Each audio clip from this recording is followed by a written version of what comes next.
विनम्र आग्रह है कि साथियों शांति बनाए रखिए।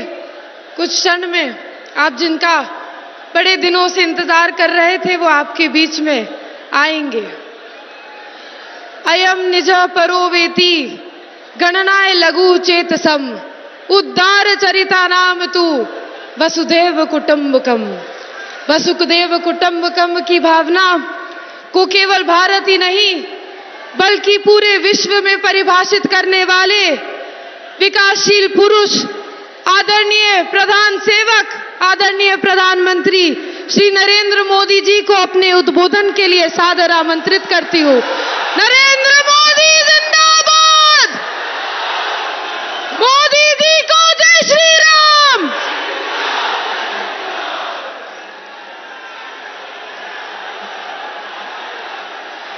भारत माता की, भारत माता की। गिद्धौर दुर्गा माई, बाबा धनेश्वर नाथ के ई पवित्र भूमि के नमन करिए। भगवान महावीर के ई ज्ञान भूमि पर अपने सबके अभिनंदन करिए। मंच पर विराजमान सभी वरिष्ठ महानुभाव और विशाल संख्या में हमें आशीर्वाद देने आए हुए मेरे प्यारे भाई और बहनों, मैं इस तरफ देख रहा हूं पूरा हुजूम का हुजूम अभी आ रहा है।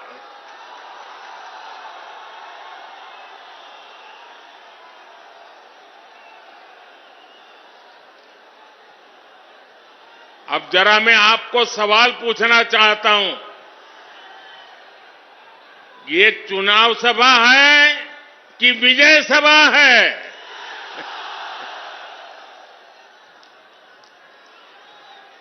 आपने कमाल करके रख दिया आज।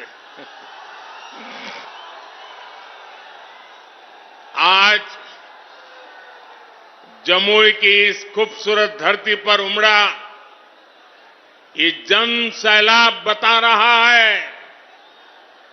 जनता का मूड क्या है। जुमई से बीजेपी और एनडीए के पक्ष में उठी ये हुंकार बिहार के साथ ही पूरे देश में गूंज रही है। जमुई, नवादा, मुंगेर, बांका के साथ साथ बिहार की सारी 40 सीटें एनडीए के खाते में देने का आप बिहार वासियों का निर्धार, मैं इस निर्धार को नमन करता हूं। और इसलिए पूरा बिहार कह रहा है फिर एक बार, फिर एक बार, फिर एक बार। साथियों, मैं जब भी आपके बीच आया हूं, आपने मुझे भरपूर प्यार दिया है, अपनापन दिया है। लेकिन आज इस मंच से एक कमी हम सबको महसूस हो रही है। हमारे लिए ये पहला ऐसा चुनाव है जब बिहार के बेटे दलितों, वंचितों के प्रिय और मेरे परम मित्र पद्म विभूषण से सम्मानित रामविलास पासवान जी हमारे बीच नहीं है। मुझे संतोष है कि रामविलास जी के विचार को मेरा छोटा भाई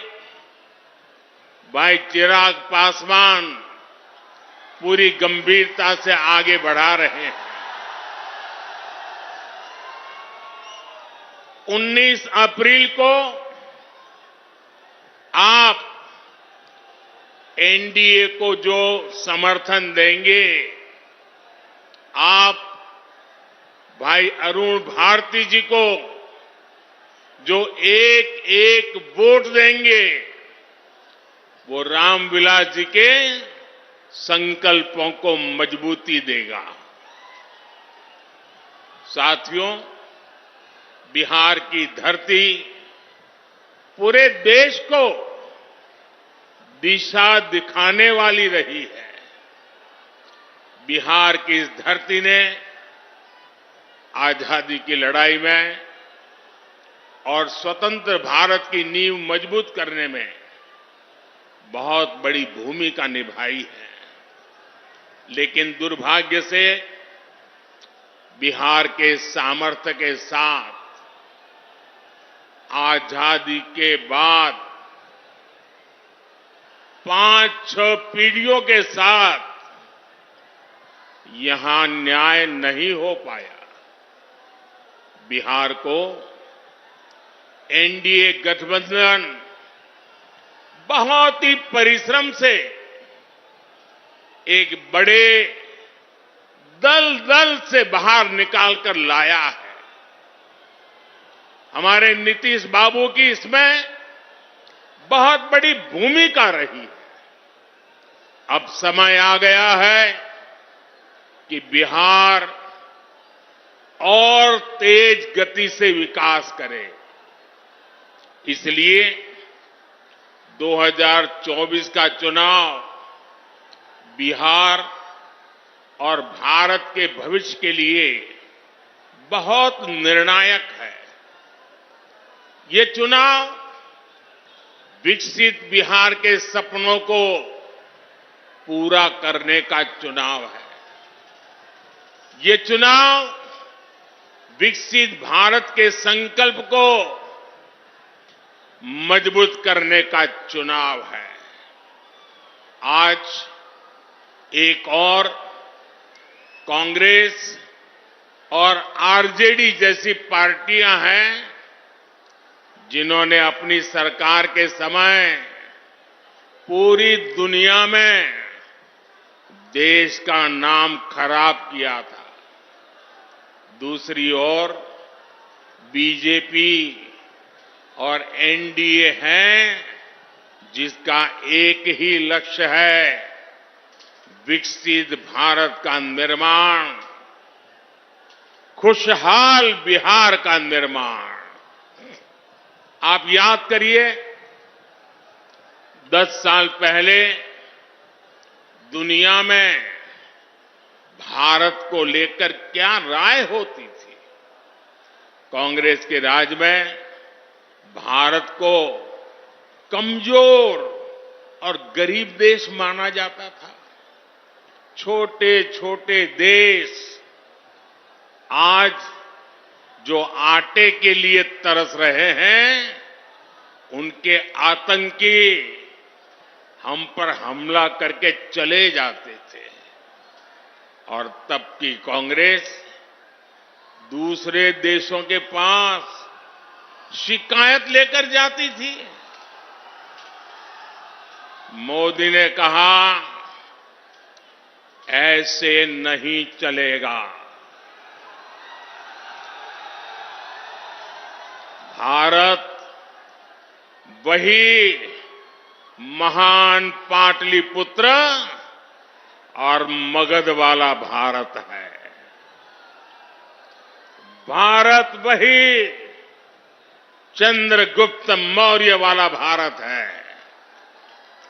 आज का भारत घर में घुसकर मारता है।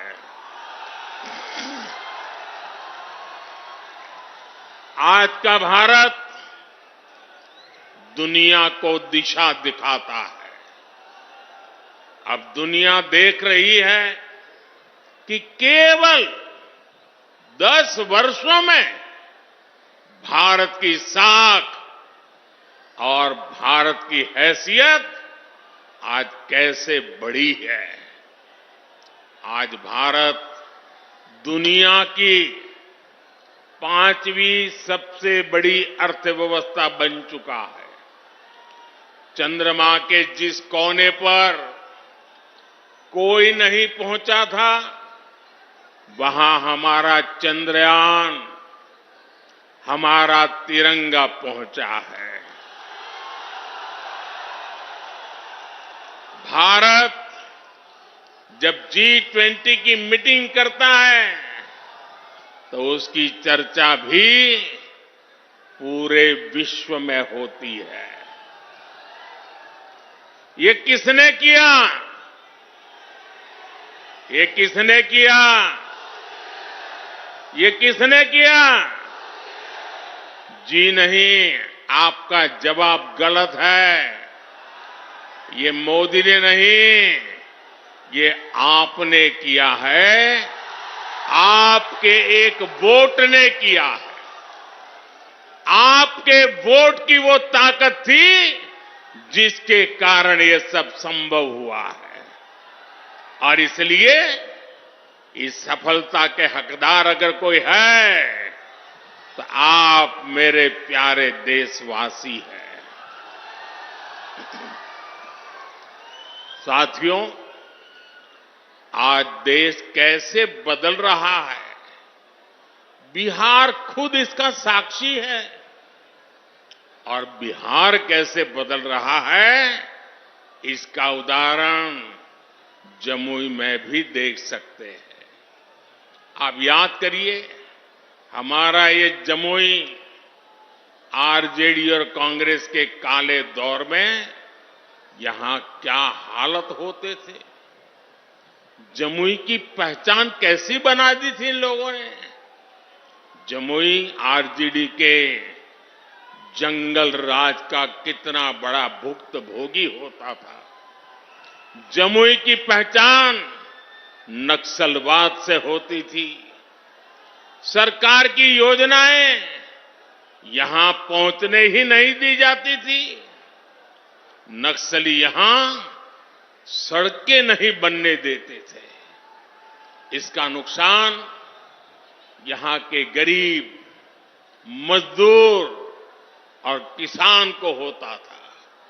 लेकिन आज वही जमुई विकास के हाईवे पर तेज रफ्तार पकड़ रहा है। नक्सलवाद दम तोड़ चुका है। जो लोग नक्सलवाद के रास्ते पर भटक गए थे, उन्हें हमारी सरकार ने मुख्य धारा से जोड़ा है। उनके परिवारों को पूरा सहयोग दिया है। अब इस इलाके से एक्सप्रेसवे निकलेगा, मेडिकल कॉलेज भी खुल गया है। अब जमुई के एक और देवघर से हवाई जहाज की सेवाएं शुरू हो गई हैं, तो दूसरी ओर गया एयरपोर्ट के विस्तार की तैयारी भी चल रही है। इस इलाके में इतनी प्राकृतिक सुंदरता है। हमारा प्रयास है कि देवघर और गया जी आने वाले लोग यहां भी आकर के जाएं। पूरे बिहार में रोड इंफ्रास्ट्रक्चर के लिए हमारी सरकार करीब 1 लाख करोड़ रुपए खर्च कर रही है। इन सारे प्रयासों से यहां रोजगार और स्वरोजगार, इसके अनेक अवसर बन रहे हैं।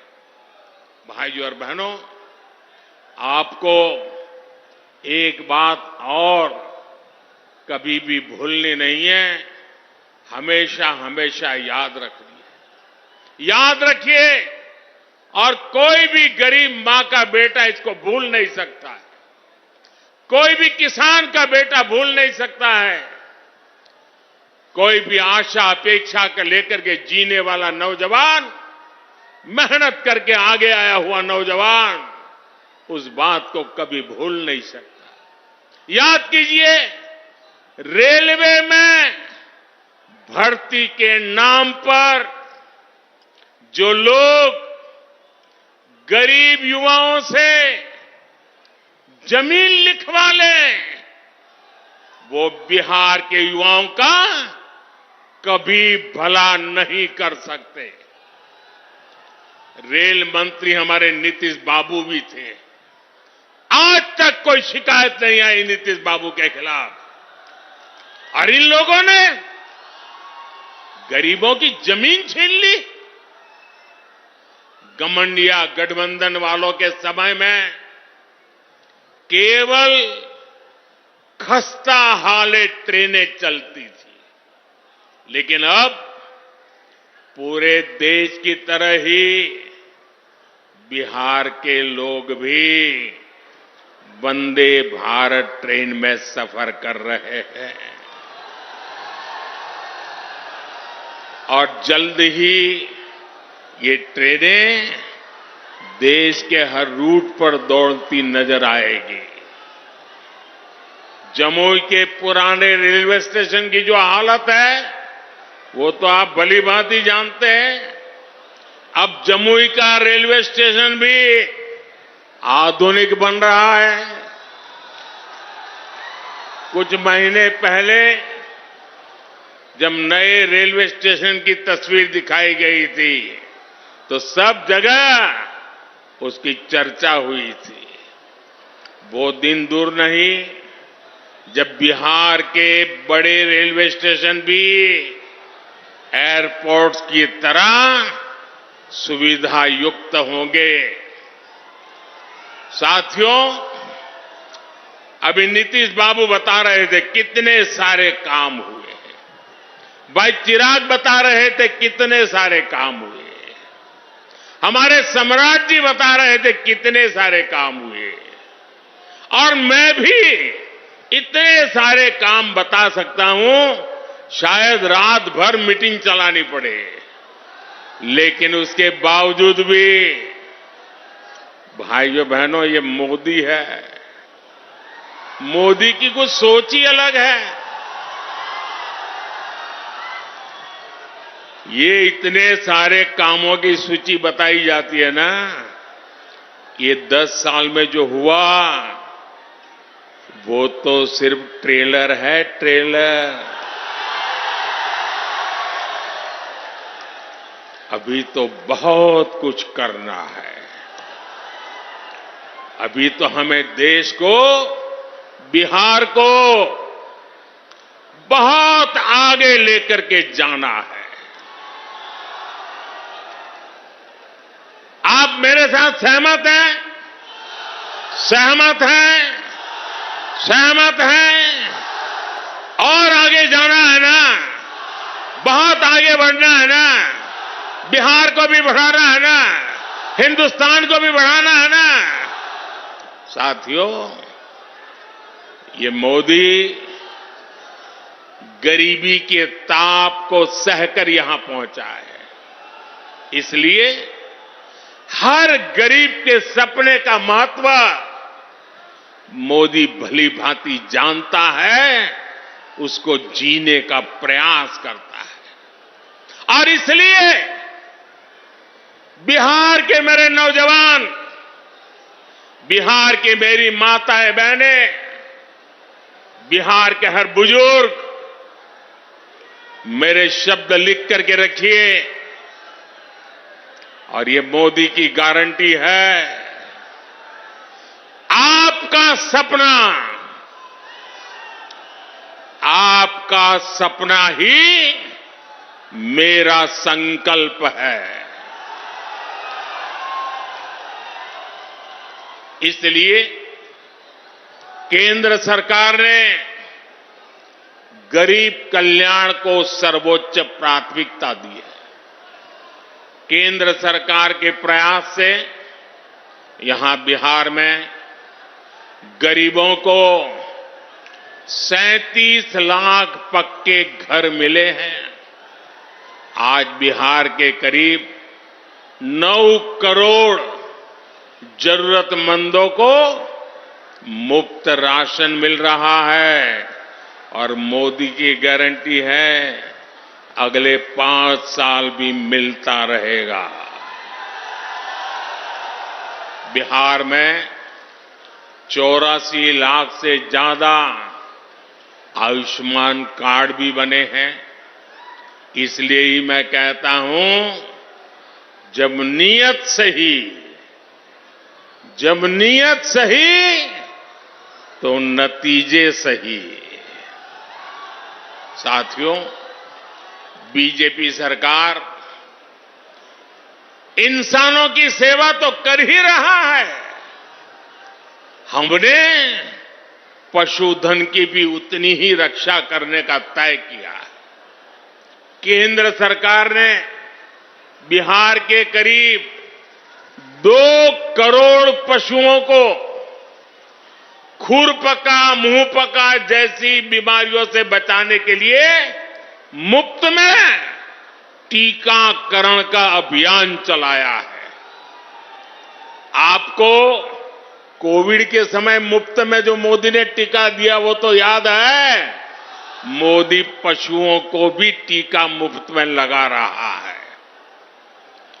पहले गरीबों का जो पैसा बीच में ही लूट लिया जाता था, अब वो सीधे आपके खाते में पहुंच रहा है। आज बिहार के 85 लाख से ज्यादा किसानों को पीएम किसान सम्मान निधि का लाभ मिल रहा है। यहां जमुई में ही किसानों को इस योजना के तहत 850 करोड़ रुपए से अधिक सीधे उनके बैंक खाते में पहुंचे हैं। आप मुझे बताइए साथियों, एक गठबंधन गठबंधन वालों की सरकार होती तो आपके बैंक खाते में सीधे पैसे भेजने वाली व्यवस्था बनती क्या? हो सकता क्या? आरजेडी कांग्रेस आपके हक के सारे पैसे भी लूट लेते और आपसे साइन भी करा लेते कि हां पैसा मिल गया है। साथियों, आज देश के सारे भ्रष्टाचारी जो हमेशा एक दूसरे से लड़ते थे, एक दूसरे पर भ्रष्टाचार के आरोप लगाते थे, एक दूसरे को जेल में बंद करने की मांग कर रहे थे, अब वो सब मिलकर मोदी आया।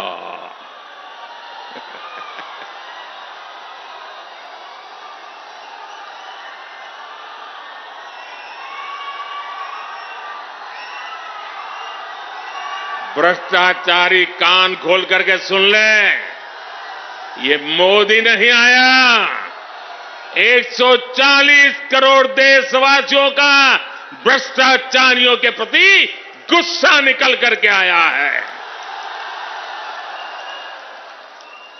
और इसलिए ये मोदी के खिलाफ अनाप शनाप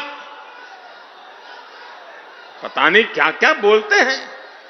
साथियों, मैं कहता हूं, भ्रष्टाचार हटाओ।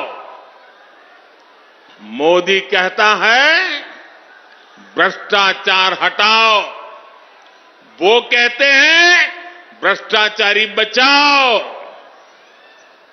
आप मुझे बताइए, भ्रष्टाचार हटना चाहिए कि नहीं हटना चाहिए? इस देश से भ्रष्टाचार जाना चाहिए कि नहीं जाना चाहिए? हर स्तर पर से भ्रष्टाचार जाना चाहिए कि नहीं जाना चाहिए? जिन्होंने लूटा है उन्होंने लौटाना पड़ेगा कि नहीं पड़ेगा? साथियों, ये कौन लोग हैं जो भ्रष्टाचार के खिलाफ इतनी बड़ी लड़ाई का विरोध कर रहे हैं। आप देखिए, एक तरफ एनडीए सरकार है जो नए उद्योग लगाने की बात करती है, दूसरी ओर ये लोग हैं जिनकी पहचान अपहरण उद्योग की रही है। एक तरफ एनडीए सरकार है जो सोलर पावर और एलईडी लाइट की बात करती है, दूसरी ओर एक घमंडिया गठबंधन वाले लोग बिहार को लालटेन युग में रखना चाहते हैं। हम नीतीश जी के सहयोग से बिहार में हाईवे और एक्सप्रेसवे बना रहे हैं, जबकि आरजेडी ने बिहार को गड्ढे और खाई में धकेल दिया था। एनडीए सरकार गरीबों की उनकी जमीन का प्रॉपर्टी कार्ड दे रही है, जबकि आरजेडी के लोग गरीबों की जमीनों पर कब्जा करते हैं। हम महिलाओं को सुरक्षा की गारंटी देते हैं, बेटियों को नए अवसर देते हैं, जबकि आरजेडी के लोग जंगल राज में बेटियों को सड़कों से उठा लिया जाता था। साथियों, हमारी सरकार में राम मंदिर का 500 वर्ष पुराना सपना पूरा हुआ।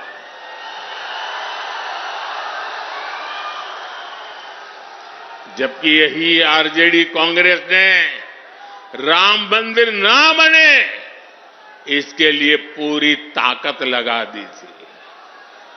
आज भी ये लोग राम मंदिर का उपहास उड़ाते हैं, अपमान करते हैं। साथियों, कांग्रेस हो या आरजेडी, इन्होंने हर मौके पर बिहार और बिहारी गौरव का अपमान किया है। यही कांग्रेस और आरजेडी की जिसने कर्पूरी ठाकुर का अपमान किया था। अभी कुछ ही समय पहले हमारी सरकार ने बिहार के गौरव कर्पूरी ठाकुर को भारत रत्न दिया, तब भी इन लोगों ने उसका विरोध किया। इन्हीं लोगों ने रामनाथ कोविंद जी को राष्ट्रपति बनाने का विरोध किया। कांग्रेस और आरजेडी ने आदिवासी महिला द्रौपदी मुर्मू जी को राष्ट्रपति का चुनाव हराने के लिए पूरी ताकत लगा दी थी। 19 अप्रैल को आपको इन गरीब विरोधी लोगों को अपने वोट से हराना है, चुन चुन करके इनको साफ करना है। करेंगे? घर घर जाएंगे, लोगों को समझाएंगे। आपको मेरा एक और काम करना है, घर घर जाकर लोगों को बताएं, मोदी जी आए थे, मोदी जी ने अपना प्रणाम भेजा है। मेरा प्रणाम पहुंचा देंगे, हर परिवार में मेरा प्रणाम पहुंचेगा। ये आपकी गारंटी? तो मेरी गारंटी है विकास की। मेरे साथ बोलिए, भारत माता की, भारत माता की। बहुत बहुत धन्यवाद।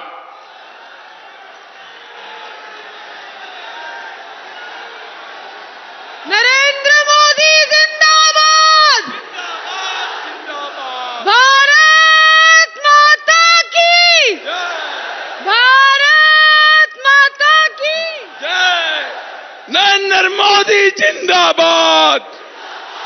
राजधानी पटना का गौरव, अवध ग्रीन कम्युनिटी हॉल। शादी, बर्थडे, मिलन समारोह, सम्मेलन, गेट टुगेदर आदि के लिए पटना में सबसे बेहतर विकल्प अवध ग्रीन कम्युनिटी हॉल। विस्तृत मुक्ताकाश, विशाल सभागार, मनमोहक मंच, खूबसूरत सजावट, बैठने के लिए शानदार इंतजाम, आकर्षक रोशनी और भी तमाम सुविधाओं से परिपूर्ण Awadh green community hall, NMCH road, Gaighat, Patna city.